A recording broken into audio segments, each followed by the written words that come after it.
Expressed in this program are the opinions of the people expressing them, and not necessarily those of Fresh Air Incorporated, its staff, or its board of directors.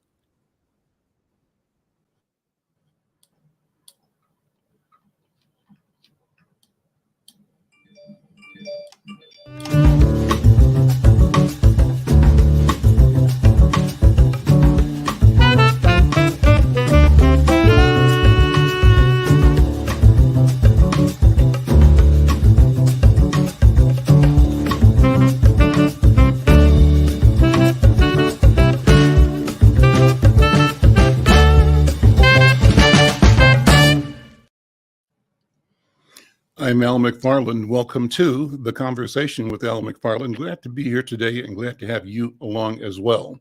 Of late, for the new year, we've been starting the program with what we call the hot topics, and I've got a couple of them today. One, sadly, is about an incident involving the death of a young person in the Memphis community, Tyree Nichols. I'm reading from an article in the Commercial Appeal of Memphis. The city of Memphis said Tuesday that it would release footage related to the death of Tyree Nichols after the Minneapolis Police Department finishes its own internal investigation related to Nichols' death, which occurred after multiple confrontations with officers. Open quote, the video will be released publicly after the completion of the internal investigation into the actions of the officers and after the family of Mr. Nichols has had the opportunity to review the video privately, Memphis Mayor Jim Strickland and Memphis Police Department Chief C.J. Davis said in a joint statement. Nichols, 29, died on January 10th after two quote-unquote confrontations with police on January 7th, which left him hospitalized. The incident prompted an investigation from the Tennessee Bureau of Investigation, which is ongoing. Shelby County District Attorney Steve Mulroy is reviewing the case. The city said Sunday that the officers involved in the incident will be going through internal disciplinary proceedings. The city has not named the officers involved or said how many there were involved in the incident. It's not clear what type of footage from the incident exists or what it shows. So the city has not responded to that newspaper's request for clarification on what the footage is and what it says. Tragic incident, and it's important since we're here in Minneapolis and since this is the location of the tragedy of George Floyd, for us to remember that though that incident brought the rough edge between community and police forward in a way that it never been before, these problems are not over. Issues have not been resolved. We don't know the details here, but what we do know is another young man is dead at the hands of a city's police department. Well, that's hot topic number one. Hot topic number two today kind of is a lighter note, but equally important. The Minnesota House of Representatives today heard, and I believe passed, the Crown Act. And the Crown Act is legislation that attempts to create a respectful and open world for natural hair. I'm looking at a document from the Minnesota Council, the Council for Minnesotans on African Heritage. And it says that the act attempts to elevate awareness so that let me go back to that. The Crown Act adds a definition of race to the Minnesota Human Rights Act to explicitly protect natural hairstyles and textures, including but not limited to braids, locks, and twists. And this will ensure that hair discrimination is legally included as a form of racial discrimination. Well, let's listen in on a little bit of today's legislative session. The purpose of the bill is to allow more people to show up as their authentic selves in school or in the workplace without fear of repercussion because of their hair. Because to be Black in this country and in this state is political. And the way we show up in the world, particularly as Black women, has often been labeled as distracting, messy, unprofessional, or wrong. A bill like this affirms that natural hairstyles cannot be used as a proxy for race to deny someone a job, an education, housing, or an athletic opportunity. As a Black woman, I feel the societal pressures to conform to Eurocentric beauty standards, and there's a fear in not knowing how people will receive you or even accept you in your role as a professional. The clerk will take the roll. There being 111 ayes and 19 nays, the bill is passed and its title agreed to. There we go. Well, that's it. That's my representative, Esther Agbaje, leading that charge on the Minnesota House of Representatives floor. And we expect that that'll be approved in the Senate as well. Well, today's show is going to be a great discussion of the question of how do we resource and how do we move forward our community. And I'm talking in particular about the 2023 United Black Agenda, or it's called the 2023 United Black Legislative Agenda. The question is, what's happening over in Paul that impacts our community, and how can our community both know, understand, and support a Black agenda that moves our community forward? And this is kind of a follow-up from last week's discussion where we talked about our state's economy and the workforce. And today, we're going to be building out on that by talking with Reverend Dr. Clarence Hightower, former head of the Minneapolis Urban League, and now the head of a community action program of Hennepin County, and my friend and colleague, Reverend Alfred Babington Johnson of the Stairstep Foundation. We're going to explore the 2023 United Black Legislative Agenda. Gentlemen, good to see you both. Thank you for being here. But before I start on that, let me ask you to react quickly on the two items that we mentioned in the hot topics. Babington, what are your thoughts on both of those issues? Well, first of all, it's regrettable, and thank you, Al, for allowing us to share this time with you. I'm always lifted when any time I have any opportunity I have to share space with the Reverend Dr. Clarence Hightower, who's also the pastor of True Vine Bethel Baptist Church. But Al, it's unfortunate that you have to have a lead item that features another person that has died in an altercation with police. We don't know the details. I certainly don't know the details, but it's just unfortunate that it's too often repeated headline. And because there's no kind of basic sense of trust about the relationship between our community and the police and the government and the police, at the top end, we shake our heads and we cringe, thinking that there's going to be some unfortunate sharing of events and details again. So it's an unfortunate space we're in. The other item you mentioned, in which Representative Agbaje brings forward the Crown Act, is really, I think, a lifting sort of notion that there can be intentionality about being in the space, defining the space that surrounds our lives, and allowing optimum expression of every individual in the space. Clarence, thoughts? Yeah, I think Babington hit it pretty much on the head. That those would be probably real close to my sentiments as well. I mean, here we go again, Memphis, Minnesota. Here we go again. And again, it's terrific that, although it's unfortunate that we have to go be legislated to wear our hair the way we want to wear our hair, it is, as Babington said, a lifting space. I'm Al McFarlane. This is the conversation with Al McFarlane. Thank you. So today, Al, go ahead, Babington. Dr. Hightower, Reverend Dr. Hightower said that I have noticed that I've known him through the years, and I've known you through the years, and I noticed that each of you has less and less challenge in terms of how you wear your hair. Well, I think our radio audience think we all look just fine. And speaking of radio audiences, I want to thank all of our listeners here on KFAI for being here every week, enjoying, supporting the conversation with Al McFarlane. I want to take a minute to invite our listeners on radio to also subscribe, support, be present in our other social media platforms, particularly our YouTube channel. We are live streaming this program to several platforms, among them the Insight News YouTube channel, the YouTube channel of the Black Press of America, Black Press USA. We're streaming it to Insight's Facebook page, Insight's LinkedIn page, and we're streaming it to the Facebook page, again, of the National Newspaper Publishers Association, Facebook, Black Press USA. So the point is, I want to invite those who are listening on KFAI at kfai.org to also support this programming, this conversation.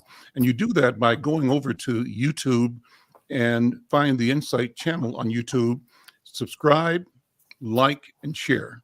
We have a goal of trying to get about 1,000 people short term to become subscribers. It doesn't cost you anything, but you help build the work, because we're building community. And dear listeners here on KFAI, you're at the heart of that. So do this.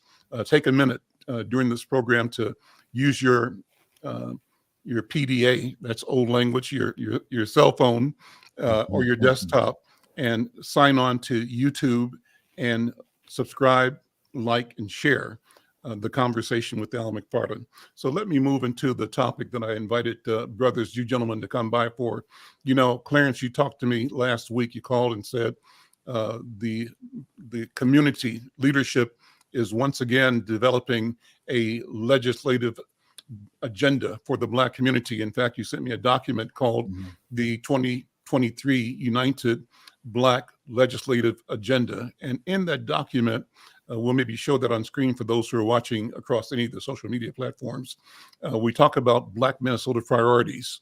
And in short, they include these 4 broad ideas: equity in distribution and stewardship of resources; 2, advancing innovation and collaboration in problem solving. What I think that means is paying attention to the solutions that we, the Black community, bring to the table of decision.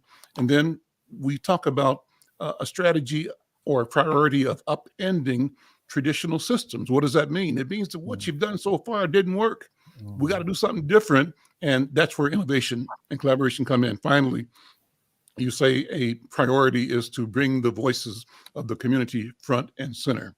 I think this is an amazing document, and it's undergirded by what you're presenting as the urgency of now. And that urgency in part reflects that the state has a record budget surplus that uniquely enables addressing disparities in a meaningful way. Meaningful, where's the money? Where is the money? And then you are saying in this agenda that we demand genuine inclusion in the resource allocation process. We got to be at the table to decide how the money is being spent and make sure that our community, our issues, our priorities are part of that negotiation. And finally, we have the responsibility and the duty to outline up front what inclusion looks like. Well, gentlemen, I'm sort of sharing the bold points of the agenda.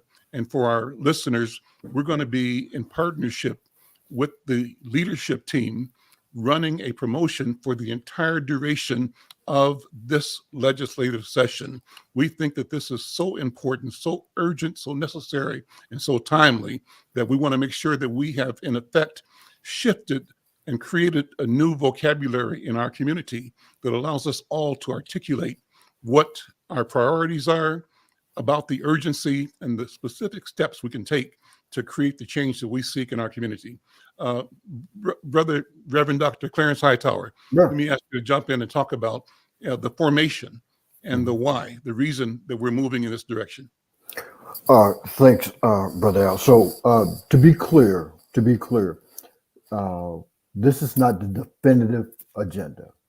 This will not be the only agenda that will come forward during this session. This is authored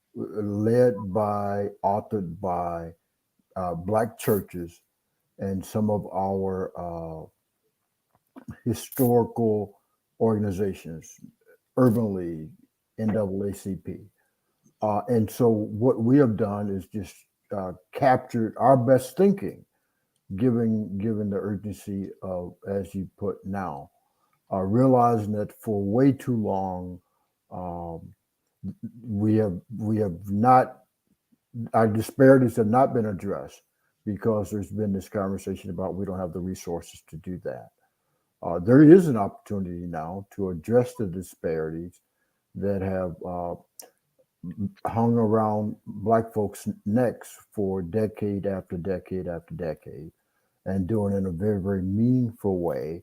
And we think this agenda outlines our 7 priority focus areas and invite others to think about if we left out any focus areas, and invite others to join the conversation to enhance the focus areas that we have identified. For we know that we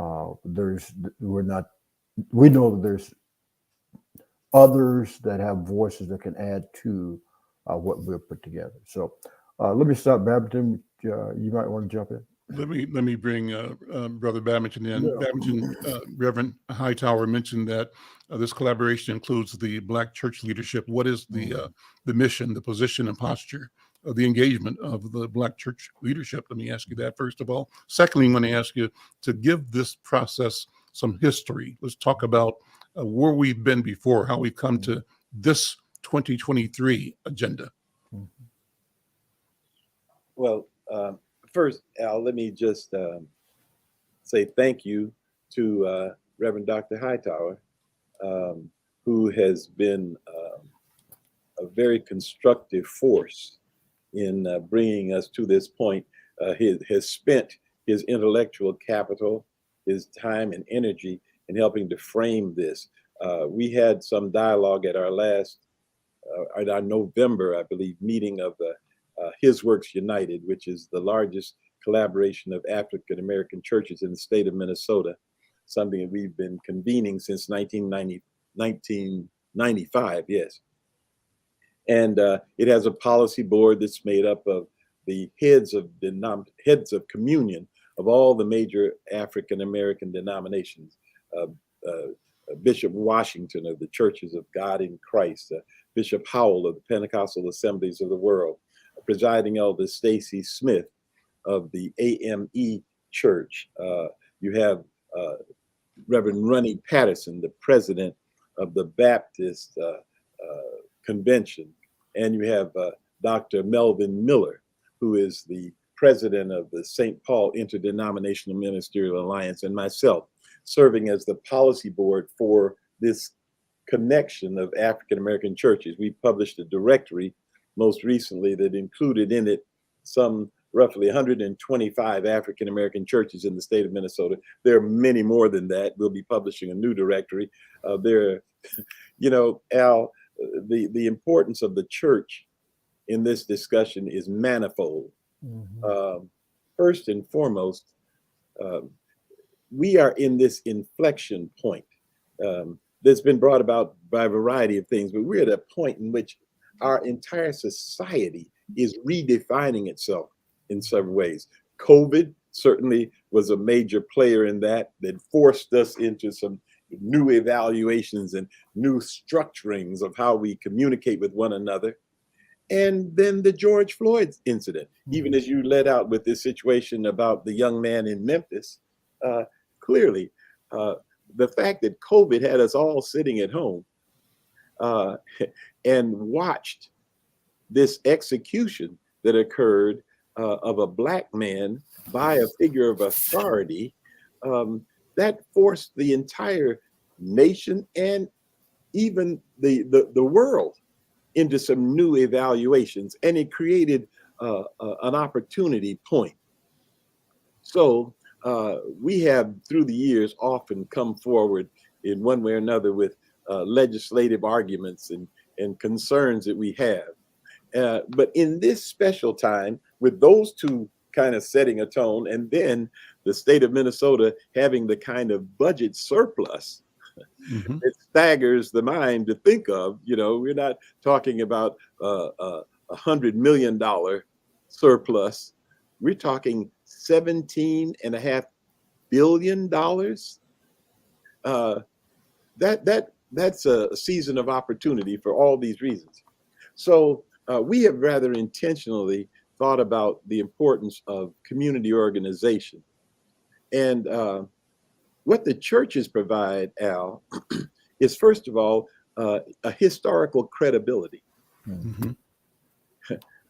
For Black folk, we came to this country of buyers and sellers, not as the buyers or sellers, but as the bought and sold. Mm-hmm.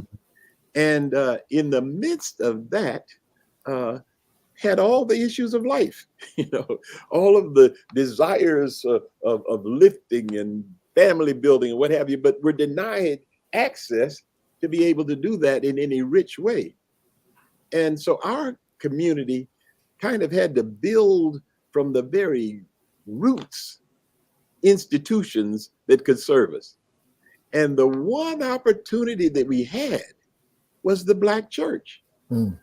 That kind of sat in this singular space of opportunity for us. And it's all we had. And from it have come all the other wonderful institutions, including the Black press. Yep. The Black colleges, Mm-hmm. even, from burial societies where folks got together and said, okay, here's a dime towards it, came North Carolina Mutual Life Insurance Company. So the church has been the source of everything for us, and it continues to be present. It's got that historical credibility. And the other thing it is, Al, is it's ubiquitous. Everywhere we look in our community, there's a church, a storefront or a cathedral or whatever it might be. So time and circumstances have kind of allowed a marginalization of the church in some ways. Other voices, other situations. The churches sit over here, but it's always been trying to serve. But we think this is a season of unique opportunity to utilize the church to help to build out a social infrastructure for our community that can apply itself to whatever issues that we are facing. And so, again, with Dr. Hightower's leadership has come intellectual energy that included the churches, but it also included agencies like the Urban League, like the NAACP, and in the back of the brochure that's been created, there's listed there 18 or 19 other organizations that are key in our community that all have kind of come together and say, well, it's important that we step up and say something. It's important that our voice be heard on matters.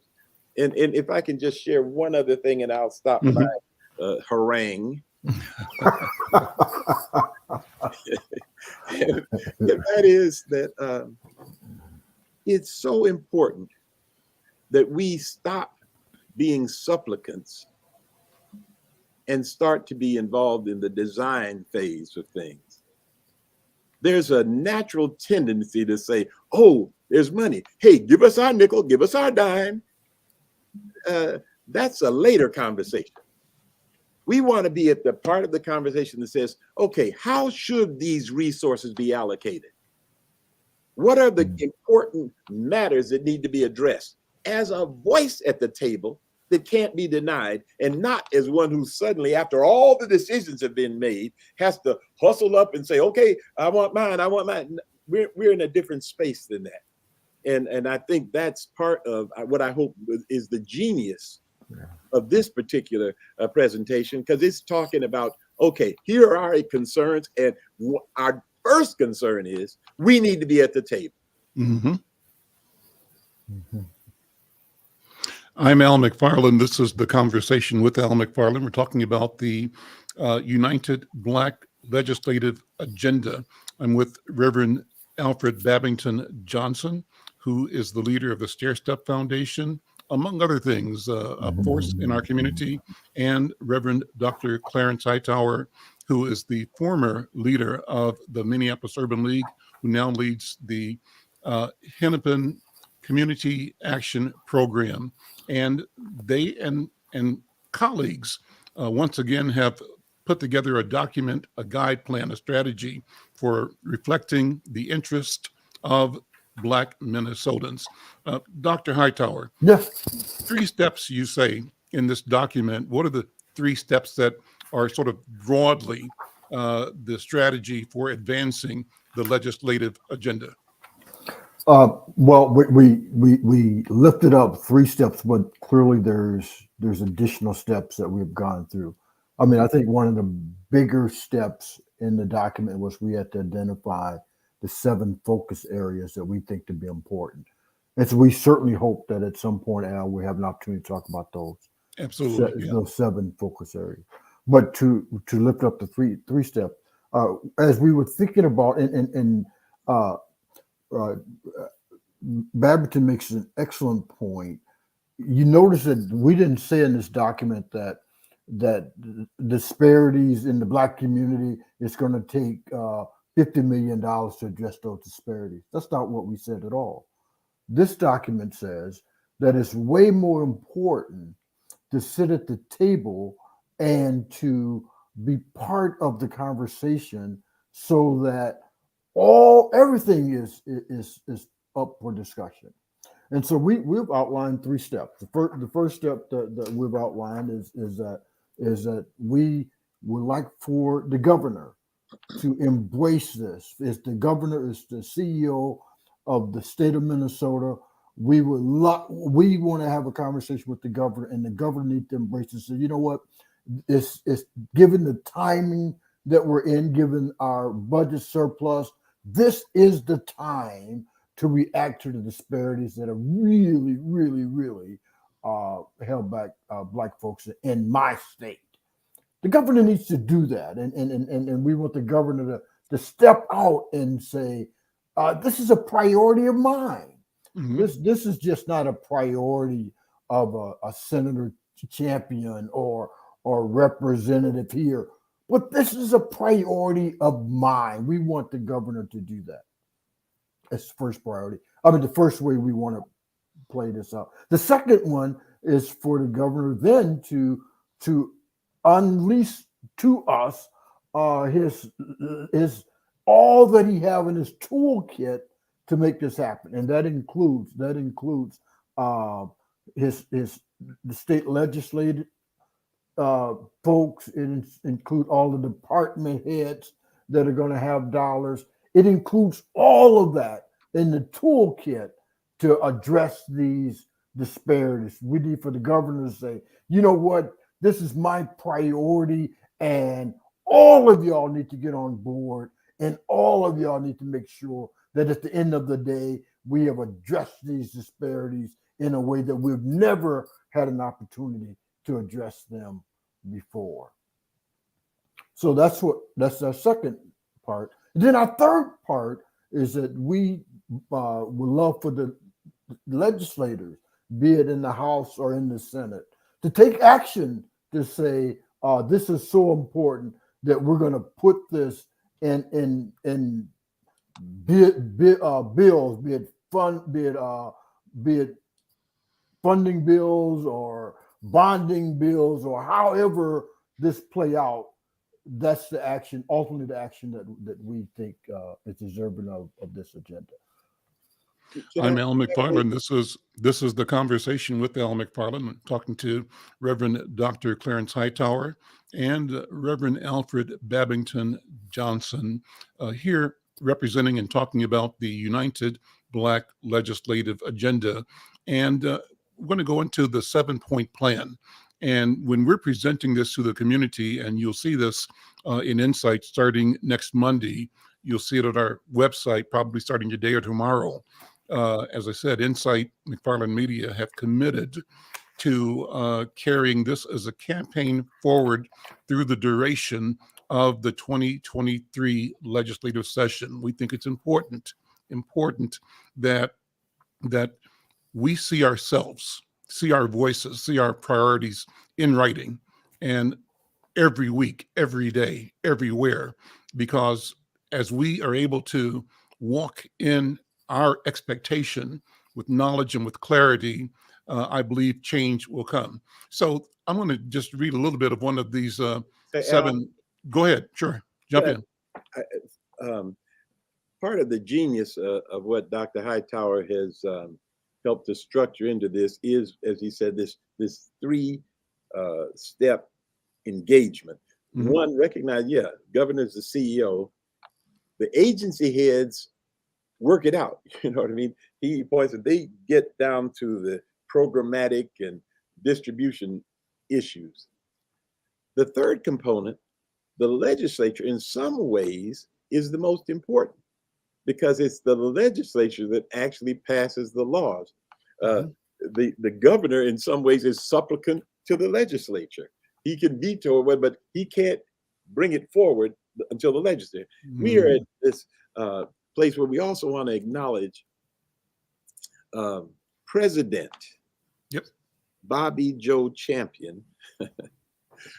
For the first time in the history of this state, there's a Black man who is the president of the Senate. In a bicameral legislative body, you have the House and you have the Senate. The Senate is the group where the real diplomacy and statesmanship often takes place, whereas in the House, there's the rough and the tumble of it. But we're delighted that Senator Champion is now the president of the Senate. Now, that's important for a lot of different reasons, but his history with us is that he has been a powerful champion of our community in times when he had to really scuffle and maneuver to bring forward an equity agenda, which he did powerfully some maybe 5 years ago, brought forward for the first time in the state of Minnesota an equity agenda that had, I think, maybe at that time, some $36 million that was intentionally focused on communities of color and agencies doing work in the community. He and Senator Hayden at the time really ushered that through and brought it to pass. Now he's sitting as president of the Senate. He's also sitting as chair of a powerful committee. We appreciate the fact that he's operated with such integrity that his colleagues, he isn't president of the Senate because there's a majority Black group of legislators who got it done.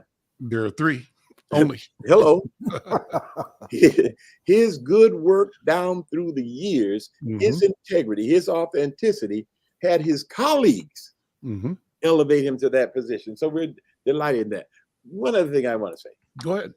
And that is that we have to think of ourselves in a new place. Certainly, you know, the disparities discussion, the DEI, diversity, equity, and inclusion things, and all this stuff is bubbling around us, right? But at some point, we have to see ourselves as whole. We have to see ourselves as worth dealing with and not allow everything to simply be a disparity discussion. Okay, I mean, that gives us rationale to bring things forward, and it's undeniable, right? But at some point, we have to escape that. You know, we have to start seeing ourselves as whole at the table. Let's sit in that for a minute. That's a powerful idea, and I want you to go deep, Brother Babington, on what you mean, what it means. Explain that a little bit more, and explain it in the light of, and it's not directly connected, but not disconnected, in the light of the fact that our state does have a almost $18 billion surplus. How does that change the conversation? How do you suggest we now see ourselves and speak to ourselves and to all of our fellow Minnesotans differently, empowered, and with clarity? We got to get out of the that'll do mentality. We allow other people to look at us with a that'll do, you know. Okay, yeah, we'll do that. That'll say. Now we'll move on to the real business. No, we are the real business. We're at the table for real business, you know. And the way the society as a whole is healed is to think of itself as a society of the whole, you know. So we and I think I am continuously grateful to Dr. Hightower for the energy that he's put into this, the articulation that's come out of this united. You know, sometimes we speak with aspiration. You know, we aspire to what is right and what is whole and what is powerful. United Black agenda. Again, I think there's much genius in this putting forward of issues because it's about issues. It's not about narrow thinking and satisfied activity when we got that'll do you. Mm-hmm. You know, we got to change it. We got to change the way we approach it. We got to change the way people think of us at the table. You know, we are not an appendage. We're an integral part of this transaction. And the issues we raise are good for everybody. That's right. Dr. Hightower, jump Yeah. in. Well, I think I would want to lift up the 7 focus areas that this agenda seeks to address.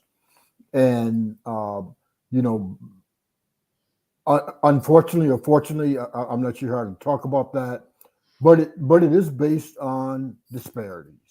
You know, Babington and I, you know, we're figuring out the right language to talk about that. But it's hard for me to live in a state where, you know, this is the state of Black folks and this is the state of white folks, and it's so different, and not call it anything but what it is, which is disparities, regardless of how we got there. And again, if there's a better way for me to talk about it, then again, Babington and I will figure out the best way to talk about that. But what we're doing in this document is lifting up the differences between Black folks and white folks, and not accepting Babington's use of the word that'll do you. No, not that'll do you. We accepted that'll do you when you say you didn't have any money to do anything better.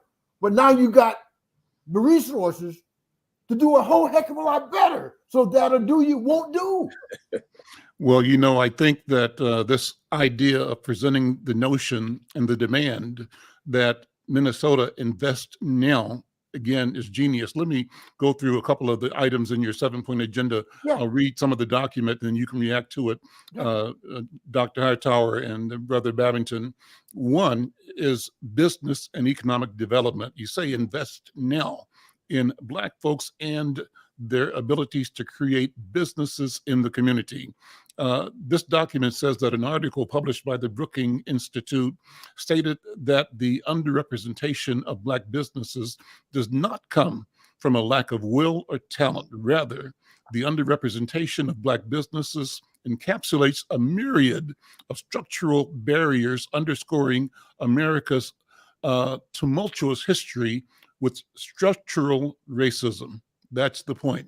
One of the principal barriers to the growth and development of Black businesses is that Black households have been denied equal opportunities for wealth accumulation. Let me stop there and have you guys go deeper on what that means, maybe outlining, Dr. Hightower, some of the particulars, the data that support this assertion. Oh, absolutely. So one of the examples that the document lifts up is that most people don't have the dollars, you know, to start a business. Most Black or white, they don't have the dollars to start a business. I think the document says 90% does not. So what do? They use their houses, their homes, as a way to get a loan to start a business. Okay, that sounds great, but the problem in the Black community is there's such a disparity. There I go again, Babington. There's such a disparity between the home ownership between Black folks and white folks that Black folks don't have that resource to loan their house against to start a business. So there we are right there at a disadvantage. Not only that, Brother Al, if you look at how Black folks get loans, we pay more interest on the loans that we do get. Not only that, if you go back and look at the data, it will show that Black folks get denied loans at a greater degree than white folks, even when you filter out everything like credit worthiness and all that stuff, and you got the same credit and the same everything, Black folks can't get a loan at the same rate that white folks can. And then when we get it, we had to pay more interest. Mm. That is this is an opportunity. We can address that. We can address that by saying we're going to create vehicles in this community where black folks have access to those resources, so they don't have to deal with these banks that don't want to loan them money in the first place. Because we're going to give them grants and not loans. Mm. There we go, right there. Mhm. Okay. Babington, jump in. Yeah, and let me just try to clarify. We must discuss the reality of disparities allows an argument to be made. Exactly. Right. So I don't want to. So that's important. There's also the idea of who we are and how we see ourselves. Mm-hmm. And I'm saying that's the disconnect that I want us to also think about and try to live out, and that we're not living in a disparate place in terms of our capacity, in terms of our dreams. And, you know what I mean? And if we address these disparities and we create a society that really allows everybody to reach their optimum, the whole society benefits. That's right. You know what I mean? So there's no disconnect with Clarence and I on this notion at all. And so I want to try to clarify that. I'm talking about a mindset. And in this mindset, if we are, as we are at the table, thinking about as goals, capacity building and empowerment, Yes. Mm-hmm. Yes. that then colors every discussion. Mm-hmm. How do we get to the new place? We ought to get to the new place by building and crafting and architecting those things that let us be better down the line than today. We're not just, solving for today's issue. We're trying to move forward, So no, and again, thank you very much, Clarence, for your brain power that you put into this thing, bringing it forward. Another item that is on here is the number 2, employment, and your subtext is invest now in creating employment opportunities for the Black community. And so in the article published by the Urban Institute, the issue of Black employment was addressed, and it said that while many are heralding the drop in the national Black male unemployment rate, which recently fell below 10% for the first time in 7 years, joblessness remains much higher in many poor African American communities.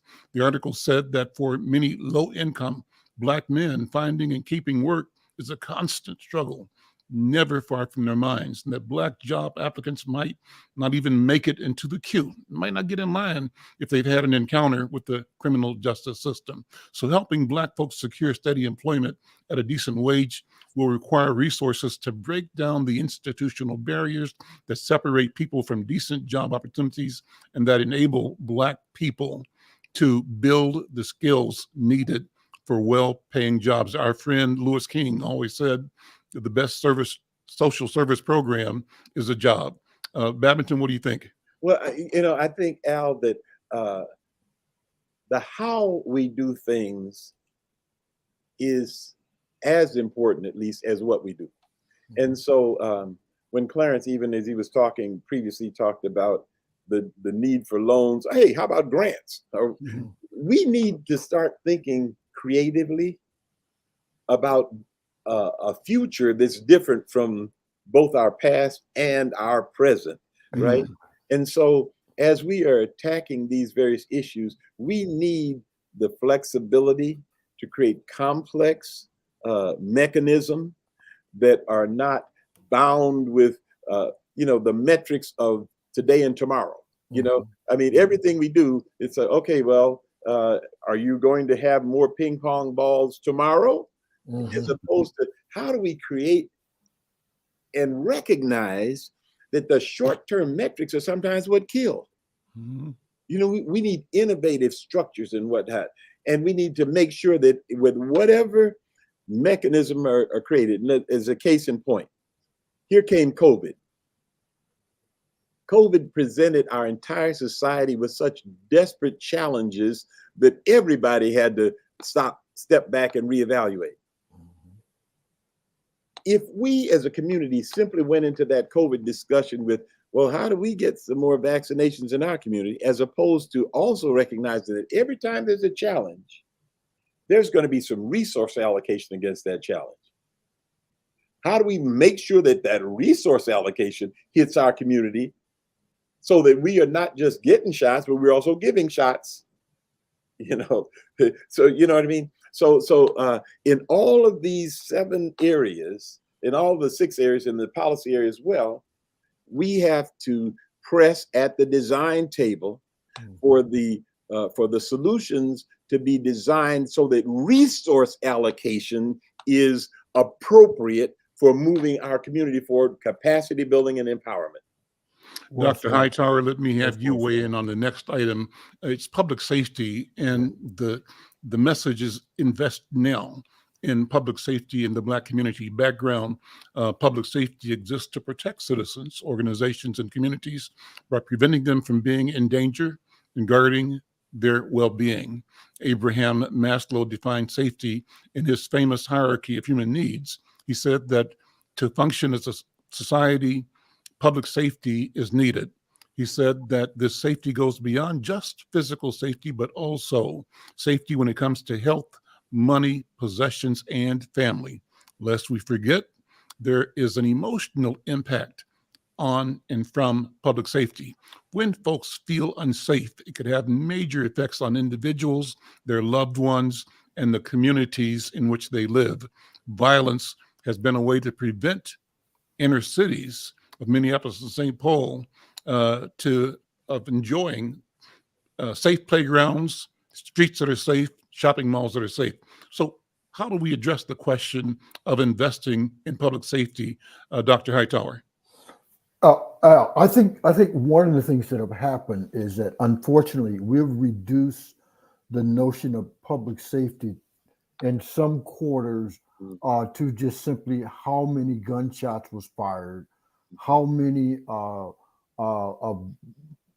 people were killed, or something like that, and that is critically important. But there's also another element of public safety, and it cripples a community. And when you start talking about my kid can't go out and play, or my kid can't lay down at night for fear that a stray bullet is going to enter the bedroom, and our community has had all of that and more. And so what needs to happen, Al, is we need to take a look at this thing and say, what is the total response to public safety, particularly in the Black community? Now, I mean, folks say, well, why are you just focusing on the Black community? Well, because that's where this trauma is taking place. It's not, I mean, I'm not saying there's not bad things happening in Edina. I'm not saying that. I'm not saying there's not bad things happening in Plymouth, but I am saying when you look at the propensity and the percentage of bad things, more and more and more are happening where Black kids and Black families are living. And they're the ones who are having to deal with and cope with. I saw somebody get killed, or my sister's boyfriend got killed. You know, that's drama, that's stress, Trauma. That's trauma Yep. that we have to deal with. And to Babington's point, let's put us at the table so Clarence can't articulate it, but bring some folks to the table that can articulate why this public safety is so important, that it will register in your mind when you start thinking about how to spend $17 billion. You will think, well, we got to do something for public safety in those communities where it's most prevalent. Yeah. So Babington, you know, housing is equally important. One of the core issues tied to stability, to peace of mind, to health, to education to wealth, certainly. You mentioned early on the ability to use home ownership equity to create and fund and grow businesses and therefore generate prosperity in community. But the 7 points here say invest now in public housing options for the Black community to invest the home ownership gap. And you say that multiple housing options are an important part of any community, that they provide a safe and affordable place for people to live and can help reduce poverty and homelessness, and that there are many challenges associated with providing low-income housing, such as limited resources, high demand, and the need to ensure that housing is safe and secure. Minneapolis has one of the widest homeownership gaps in the country between whites and Blacks. How do we call attention to that again and again and address it? I know you're involved with Brother David McGee and the 9,000 Equities Initiative and more. Yeah. So, Al, housing, and I think Attorney General Ellison kind of makes this point. Housing is kind of at the baseline of everything. Clarence talked about public safety, people having, it's about peace of mind. That's when I'm safe, I'm productive, and housing is such a core issue for people and a core opportunity for people, that's critical. So yes, we are working with the African American Land Trust, with David McGee and Build Wealth Minnesota and the churches to try to help the home ownership program. But here's another area that we're involved in here, the church network. We've been talking together with Myron Orfield, and we are going to be engaged in this public affordable housing discussion in a more assertive way. The issue is there's all kinds of people who are advocates for affordable housing, and there's a huge industry that's built up around affordable housing, billions of dollars. And the housing, often the rationale is, to cut into the disparities of housing and whatever. But guess what? Those billions of dollars are going back into the same pockets again and again, and they're not ours. So we need affordable housing. We need affordable housing options, but we need the builders of that affordable housing. We need the developers of that affordable housing to also be people of the community. So we're really taking an aggressive step to really correcting that situation long term. And we're going to be involved legally and in any manner of other kinds of efforts to address that issue in the coming months. I'm Al McFarlane. This is The Conversation with Al McFarlane. My guest, Reverend Alfred Babington Johnson, leader of the Stairstep organization, Stairstep Foundation, and Reverend Dr. Clarence Hightower, leader of Hennepin Community Action Partnership. And we're talking about the 2023 Black Legislative Agenda, the 2023 United Black Legislative Agenda. And a couple more of the points that I wanted to touch on before we leave or run out of time today. Clarence Hightower, maybe you talk about education. You say in the document that investing now in ensuring that our Black students are educated at the same level of white students is a priority. And your document says that Dr. Sinclair Gray III states that education is without doubt crucial to the success of our students competing for jobs. Ties right in. Quality education that enforces and reinforces math, science, writing, and cognitive thinking will separate those who desire a prosperous future from those who are simply content with getting by. Yet, in Minnesota, reading test scores for Black students are over 20 points below state average. Math test scores are 20 points below state average. Minnesota ranks 50th in the nation, last in the nation for Black students who graduate on time. Minnesota has one of the worst college readiness gaps in the nation by race and ethnicity. Only 25% of Black students are prepared for college. Thus, Black students who attend college must take significantly more remedial courses than their peers as their starting point. How do we address that, Dr. Hightower? Well, I mean, I think the facts are the facts, right? I Mhm. mean, our by and large, our Black kids are behind their white peers in college. I mean, in high school, and in when they're taking these tests. Those are the facts.